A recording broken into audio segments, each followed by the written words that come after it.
Inmediatamente empezará el doctor Kevin Haines de la Universidad de Groningen en Holanda a darnos la lección inaugural. Muchas gracias. Let me introduce, it's a great pleasure for me to introduce Dr. Kevin Haines as keynote speaker in the seminar, which has been sponsorized, let's say, by Cambridge University Press, we have to say. Thank you very much. Kevin is senior tutor at University College Groningen in the Netherlands, which is a multidisciplinary faculty of the University of Groningen. He has worked in international higher education programs in the Netherlands since 1992 and specializes in guiding teachers and students in English medium instruction settings. I met Kevin when working together in a European project which was called InterUni, the challenges of multilingual and multicultural learning space in the international university, which was an Erasmus academic network with 38 educational institutions in 27 countries in Europe. And both of us shared a common vision of this context. He is co-author of the InterUni Principles and a member of the University of Groningen's International Classroom Project. He delivers workshops and presentations on English medium instruction, language policy, and the Common European Framework of Reference to university lecturers, and also works as assistant editor of language learning in higher education. I have to thank Kevin personally for being here, for being pressed for time, because as we know, the introductions take longer than expected, and I've actually asked him to synthesize very much quite a lot of information that he would like to share with us. So he's kind of making it shorter, but by no matters less interesting. So Kevin, very many thanks for coming, and the floor is yours. Okay, I'll try to move a little bit quickly because of what Emma said about the time. So I must firstly apologize, obviously, for bringing the Dutch weather with me. I feel very much at home and welcome in this kind of rain, so thank you very much for that. I've also brought a colleague with me, and my colleague here is Robert Maasland, who is a professor at the economics faculty. And I just wanted to show you this because the international classroom project that we're working on is very much an inclusive project, and it reminds me a lot of the event today, the things you're doing working together and trying to come together and share your experiences and your expertise is what we're trying to do in Groningen as well. And we're really trying to celebrate the work that's been done already in Groningen in different faculties, bring together the experiences that people have had, and then give them the opportunity to work together using some internationally recognized principles, and also working together with universities in other countries such as your own university through things like the InterUni project. What Robert says is, you can hear me without the mic, we need to think about exactly what kind of student we want to deliver, which parts of the Dutch university we really believe are crucial and therefore want to maintain, and which are simply expressions of a biased system. Now, this quote is in a brochure which we've prepared on behalf of not only the lecturers in Groningen, but also the students and also support staff, so people who are not actually teaching but are part of the process of creating the global environment in the university. What we've done is we've created brochures in which their story is told slightly journalistically, but I should say rather honestly. So we haven't produced a marketing brochure, but we have produced a brochure in which people talk openly about their experiences, their successes, and the challenges they face in their work. What I will do in the PowerPoint, which I'm going to open in a second, you will see, I will give it to Emma. She will then probably edit it down to roughly what I have talked about today. But in the PowerPoint there are clickables. The first clickable in the PowerPoint takes you to these brochures. If you're interested, it's really, I think, worth having a look at the kind of stories that come out of that process. It represents one element of the International Classroom Project, and I think it's a very representative story showing a wide range of people that need to be involved in processes in order to make internationalization successful from top to bottom, or from bottom to top in the university, so that everybody feels involved and is playing a part in this process. So that's a little bit of background to the International Classroom Project that I'm involved in. As Emma said, I work at the University College, but I have also a position in the International Classroom Project. We're a small team because we feel very strongly that the important thing is that people like yourselves from different faculties, you are the actual people who are experts in your disciplines, and you are the people who will actually be implementing the internationalization in the classroom. So you know how best to do that. We are people who can come in and give advice and observe and be an extra pair of eyes and ears in this process. So that's the way we work in Groningen. We tried to get Robert to move away. Robert would be just like many people. Once he gets present, he can also talk for an hour or longer. So anyway, he seems now to have departed, so that's good. And we're going to move into the actual PowerPoint, which is, if I can read my Spanish, it will be here. Yep. Yep. Okay. University of Groningen.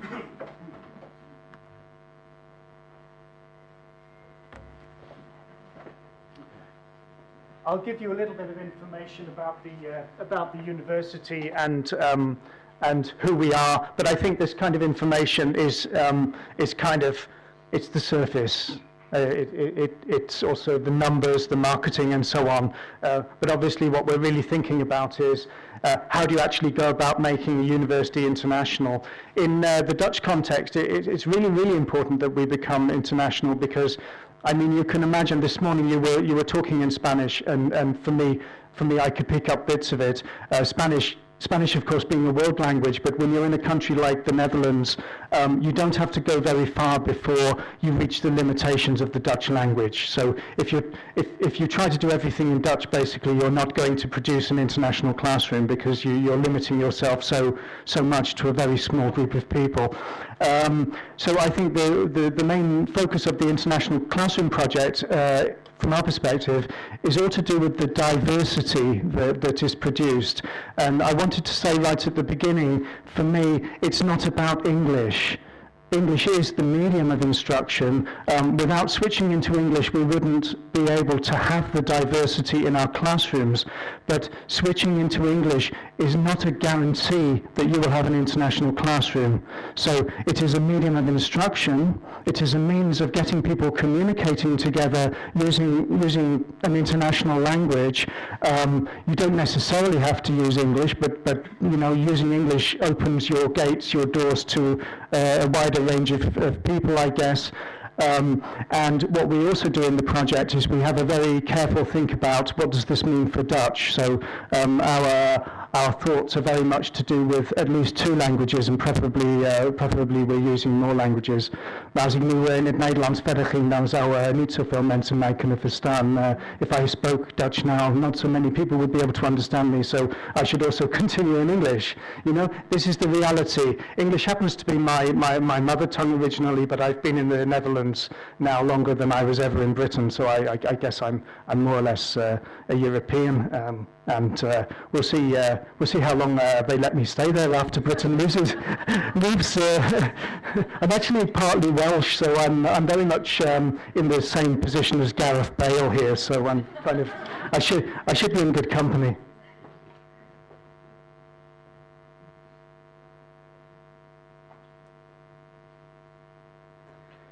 Okay, the first question we always have to ask ourselves when we talk about the international classroom is, well, why? why exactly would you do it? I'm going to give you several possible reasons. These are reasons that we use in our context. You may have slightly different reasons, but many of them will be familiar, similar. Certainly, what I call the allness of it, the inclusivity, is really, really an important part of this whole international development. But at the same time, we're very aware of the question, what's the effect on quality? And therefore, our end ambition actually is to achieve this European label sequence, which looks at the quality in the actual classrooms, in the programs, and considers how do we manage to internationalize our classroom and maintain or even improve the quality of what we're doing in our higher education. And for that, you can also see Wilkinson 2013, because he's also written about the why question in some detail, referring to the University of Maastricht. And the University of Maastricht is a little bit similar to Groningen, because I wanted to say also, in Groningen we have to work hard at internationalization. Groningen is not Madrid, it's not London, it's not Amsterdam. Groningen is 2.5 hours away in the provinces. People will not come to Groningen, they will not find it unless we work hard to help them to come to us. And we find that the biggest challenge is, once they're there in a lovely old university city, how do you encourage them to stay? So they come to do a bachelor's program, and very often after they've done their bachelor's, they will decide, well, we've had a wonderful time in Groningen, but now for the master's I'd like to go somewhere else. And we have a kind of brain drain going on there. So part of this process is also to do with keeping good people in our city, so that this cooperation can be a long-term cooperation. You all know the difference is, us academics, we tend to stay in places quite a long time, but the students, they only stay 3-4 years, and then they're gone again. So we involve students in our project, and the students really sort of push us, and they say, look, you know, if you guys take 5 years to do this project, you know, I'll be gone by the time there's any benefit. So it's really good to see that we have students on board this project as well, and they remind us very gently that we should work a little bit more quickly sometimes.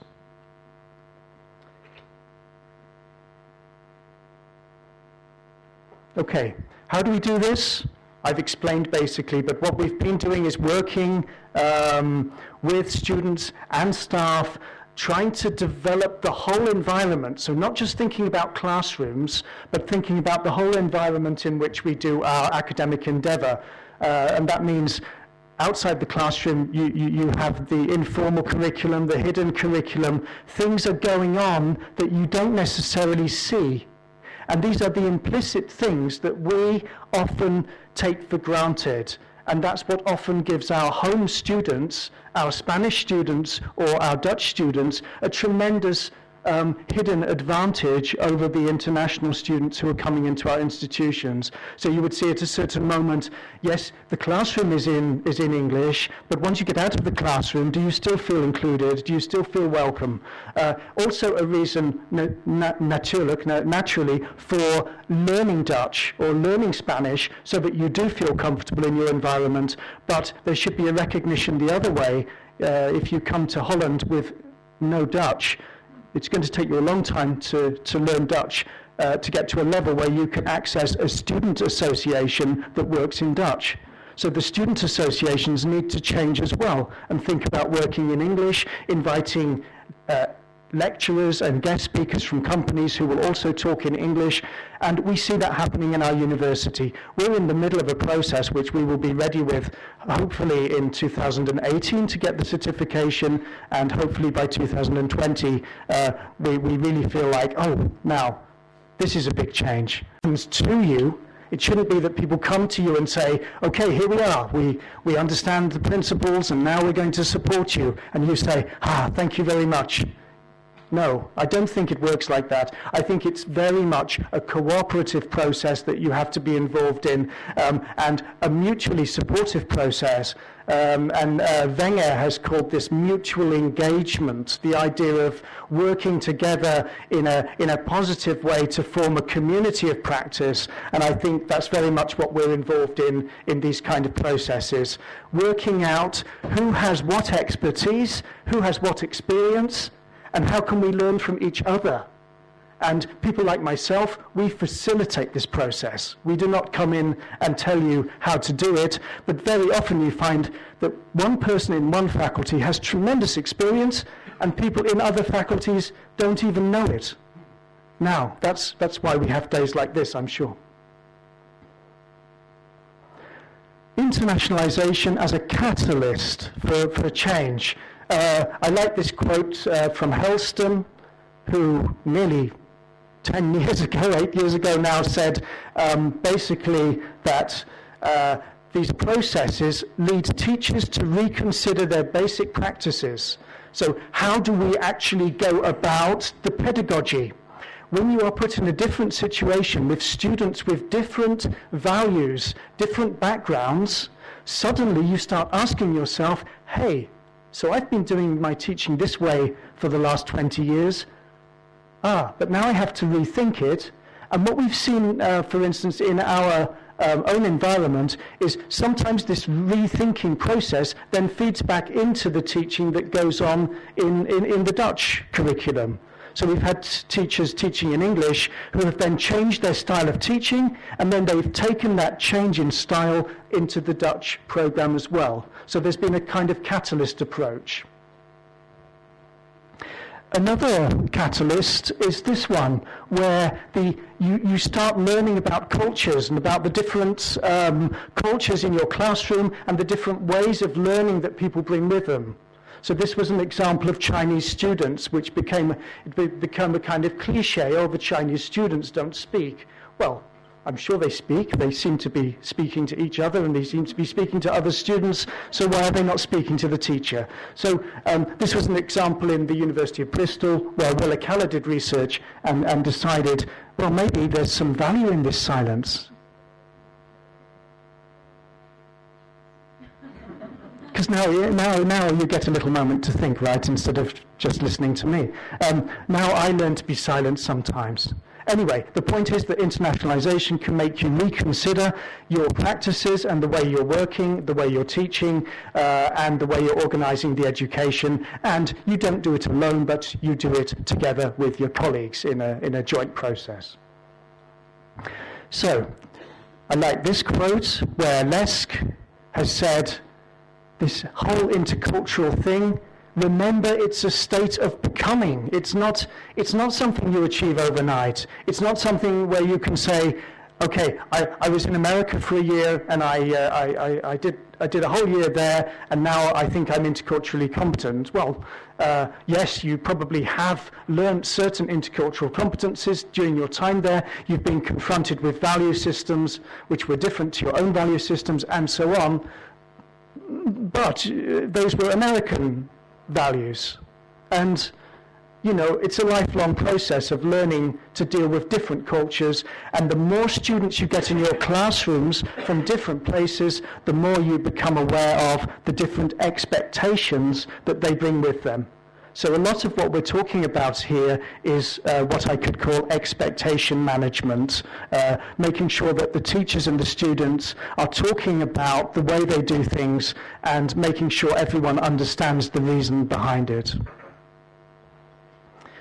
And also remembering that culture is not just a matter of nationality, but culture is a matter of disciplines, academia, and so on. So there's a whole range of aspects of culture that you have to think about. It's also a multi-dimensional idea. And people sometimes get stuck in passports and, okay, you're Dutch or you're Spanish or whatever, but very often that's only a very superficial idea of the cultures that people bring with them. They will bring disciplinary cultures with them. If they're joining a master's program, they will have done a bachelor's somewhere, and they will think that physics is like that or like this, and maybe your idea is ever so slightly different, and it takes longer to align. This is an example. Maya, I should explain this. Maya is a second year, or was a second year medical student with us doing her bachelor's. And how do we get students to, in their mixed groups, cross borders and take knowledge across borders so that they can see the interculturality of the knowledge? And in the medical program, what they had was videos of doctors talking to patients and families in the stage of terminal illness, and they looked at videos of doctors talking from different countries, and then they could see that some of the doctors talked to the patient and just told them, it's like this. This would be the Dutch doctor, I'm knowing my doctor. Other doctors would not talk directly to the patient, they would talk to the family. So in different cultures, different things were happening. And then because we had a mixed group of students from different countries, they could start talking about what doctors did in their countries. And then they could start talking about why. What are the underlying reasons for talking to certain people and not to others, or formulating the message in a certain way? And this is what Maya said. And so this made it clear to her that she was really in an international program now. And for us, of course, it was a wake-up call because she's already a second-year student. And this is the realization coming rather late in the day, I would say. So these are the kind of messages which are very useful for us, and this is why it's very good to talk to students about these things. What we have done in Groningen, what I'm talking about now, is some pilot projects that we've done. I don't have time to talk about the other areas of work that we're involved in, but I should say we have quite an extensive language and culture policy, and again the reference to that and the link is in my slides if you're interested in that. I'm going to be talking very swiftly about the pilot projects. I'm going to talk about two parallel perspectives, one at medicine and the other at the engineering faculty, which is part of mathematics and natural sciences. The medical faculty, they've been teaching in English in some of their bachelor's programs for several years, and in the engineering department, they're part of the maths and natural sciences. Every bachelor program went into English from September 2015, everything. And there were no Dutch courses then. You either studied in English or you went to a different university. So this was a very radical approach and obviously caused a lot of turmoil, but also led to some really great things. Like this. A poster, this you can't see it at the back, but this is to do with the smart grid, electrical energy and how to use it in a sustainable way. Students were asked to do a kind of conference. And they had to put in abstracts, and miraculously all the abstracts were accepted, which was very useful because they could then make posters, and we got them to make posters, and then they displayed the posters to each other. And already it started leading to all kinds of interesting discussions amongst the teachers and the students. What are you assessing? Is this a real poster for a real conference, or is it a classroom exercise? And do you assess the English or don't you assess the English? What do you do? And then the reality, it's a university. This university probably has these sort of elements. I turn up, natural sciences, I think some terrible accident has happened, where all the people have disappeared and only the building is remaining. But no, in Dutch culture, this means people have gone for coffee, okay? So don't worry, the people are just having coffee. I turn up, and what we saw was the Dutch students particularly had taken the decision that the poster was what was being assessed. They made a wonderful poster, and then that for them was the exercise. And some of the non-Dutch students were saying, yeah, but shouldn't we make it more like a conference? Shouldn't we show off? And the Dutch students were throwing their bags and they were putting their coats up there, and next to their posters they were pinning little bits of paper with their names on it. You can see this, you can see what's happening. So this also led through activity to discussions about how people do things differently in academia in different places, and what does it mean indeed to be academic. And in particular, we started talking about what does it mean in academic writing to be in an international classroom. What's the impact on the academic writing? Okay. These are some of the aspects that we originally noticed in our environment. The vision on internationalization needs to be there. You need policy. It's not enough just to have several very good areas of good practice. You need the policy as well, the vision. Dutch culture was obviously very strong as an influence on what was happening.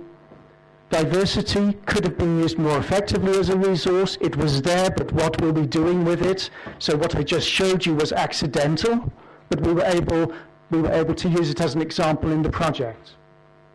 Learning outcomes, had they been created in an international way, and the support required for language and intercultural competences, were people like yourselves and your colleagues getting language support, and were you getting intercultural support, and if so, in what way, and what was it appropriate? Finally, the role of students, I've mentioned that already. So this is just basic constructive alignment. It's nothing new. It's just the idea of you need learning outcomes, you need to make them international, you need to then put them in a hierarchy to grade them. You need to put students in situations where they're going to actually have to do things, like the poster. And finally, the students need to produce evidence. And this is really important because on the evidence, you can give feedback. And feedback becomes a central part, I think, of this whole process. So, here's an example of a learning outcome. This is a bit quick and simple, rough and ready, but from an English-British perspective, Financial Services Act, talk about how they arise in the context of transactions. And if you want to make the assignment more international, at least to make a start with that, you get the students to consider everything from a different perspective, from the perspective of another person from outside of their normal arena of knowledge. Okay, so what I'm saying is two very important words. Interaction, if you can create, the more you can create interaction, the more these different perspectives come to the surface. That's the first thing. The second thing is purposefulness, making sure that everyone is not just having a good time. I mean, it's okay if they have a good time, yeah? This is allowed, but the good time should have a purpose, and the word purpose actually runs through everything. And for me, the feedback is essential to this purposefulness. Okay, I'll skip a couple of slides now because Emma's giving me some nasty looks regarding timing. But this is what I wanted to say.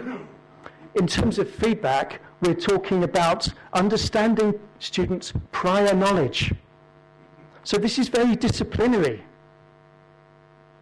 You need to understand what the student knows in order to help them further on their individual trajectory. You can't assume anymore that all the students are the same.